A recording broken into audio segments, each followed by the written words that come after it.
Okay, so good afternoon. My name is Boden Fasttrack. Today we're going to go through the topic of Montessori and ESL teaching.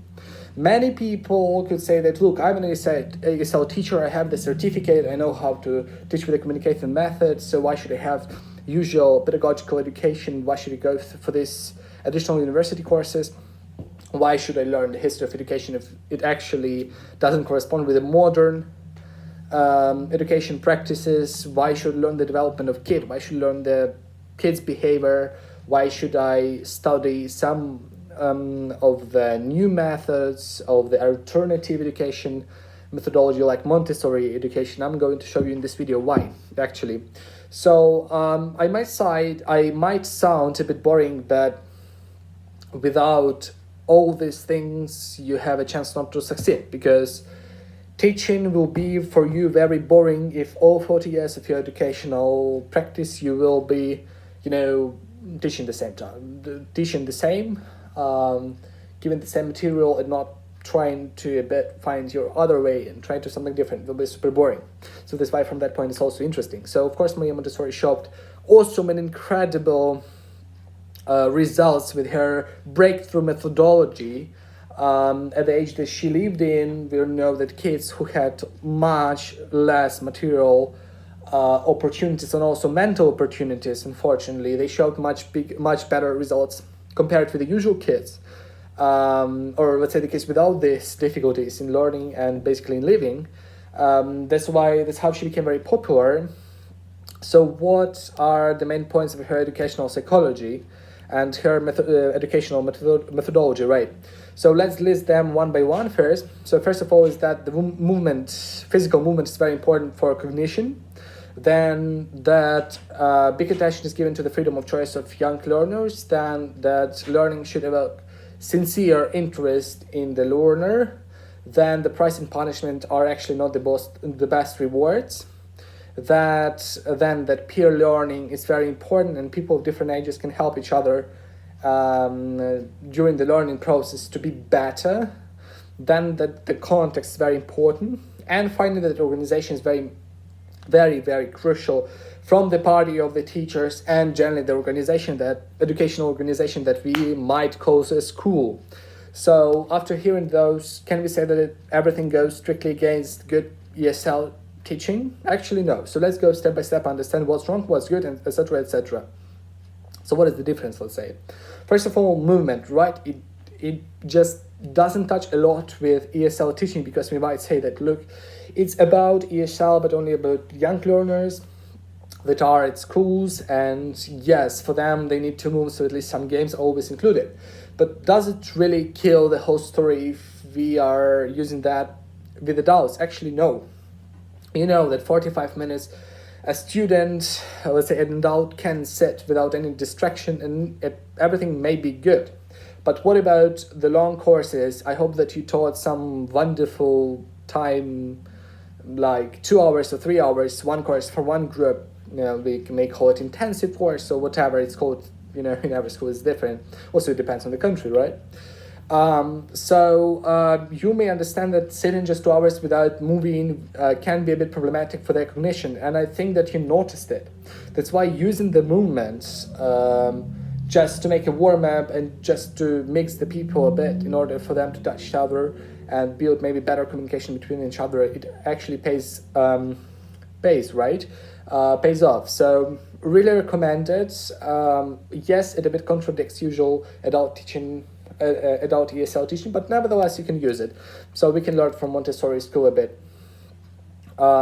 Secondly, that's attention to the choice of the learner. Of course, kids are primary objectives of the Montessori teaching. However, it's very underestimated for adults, because usually we construct, the methodology for everybody, so that the book and generally the scenario, the lesson plan of the lesson plan is universal for everybody, so it doesn't matter. I have all the documents, I have my PPT, I have some handouts if it is offline lesson, and I just give that out. So I just don't try to adjust. But no, adjustment is very important. They need to feel freedom, especially in the last 20-30 minutes of the lesson. They should not only develop their language skills by doing some production part of the lesson if you are using PPT, for example. But that we need to make a big goal. How will we develop the personality of this person in, let's say, 2-3 years, or if the person is going to study for a longer time, or during this half a year,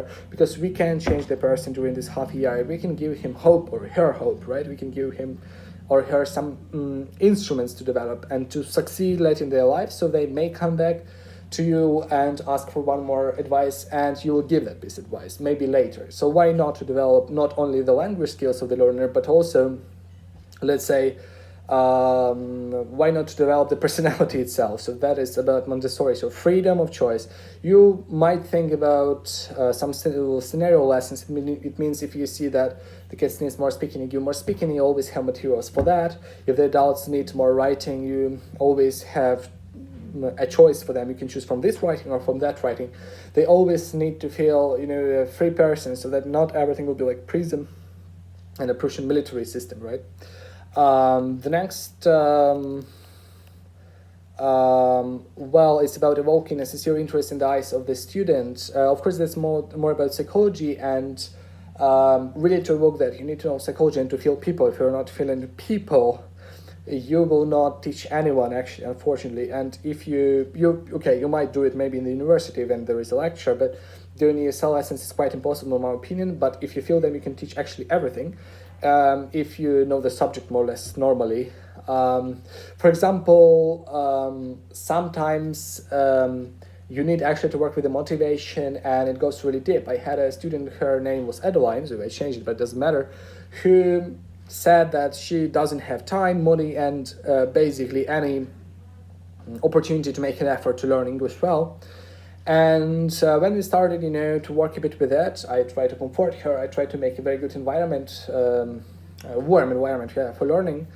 After some time, she confessed that the mother of her once said that she will never be able to learn English well. That's how this demotivation that was given just maybe accidentally by the mother, we hope that it was accidental, right?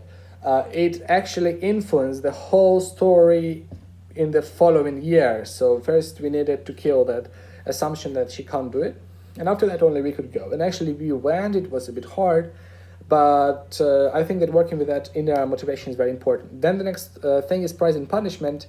Well, here it's a question, really one of the most debatable. The studies show, a lot of studies show that actually this stick and honey method doesn't work very nice, or carrot we can say, not only honey, right? However, symbolic prizes sometimes are acceptable because the punishment is there. They will not be able to speak English or to do any other subject, and if they had plans for life as adults, for example, have, right? Already have, hopefully. It actually demotivates them a lot. Then the fourth one is peer learning. Of course, is part of the ESL communicative methods as well, because we are social animals or not, but social beings, and the principle is that we learn from each other much better than from the teacher, because he or she somehow been up in the hierarchy, even if she doesn't want to show it. So the authority is, breaking a bit the game. So, of course, it's the same as in Montessori. The fifth is about context. Also, it lies very good in this concept of ESL teaching. Without a context, you cannot make really good lessons. And because you're making kind of simulation of real life, so you're given 10 let's say topics, very big topics during the learning course, and the topics, of course, they are flexible, but nevertheless they should make some kind of fake situations that probably will be met in real life, so they will be already prepared. It's very good. The sixth and the last one is the last ingredient, we can say, there's a good preparation of the school and the teacher. So yes, the students can feel freedom. Yes, they can do sometimes what they want.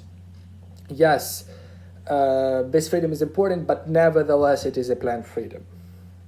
So they have anyhow boundaries, and these boundaries, they are absolutely free, but the boundaries are there, like even in the liberal right democracies. Well, you can do everything except some certain things. So excellent rooms, excellent prepared material, amazing teaching skills is what is required, to make this freedom really worth doing. So thank you so much. Please subscribe to the channels, and soon the next video will be posted. Goodbye.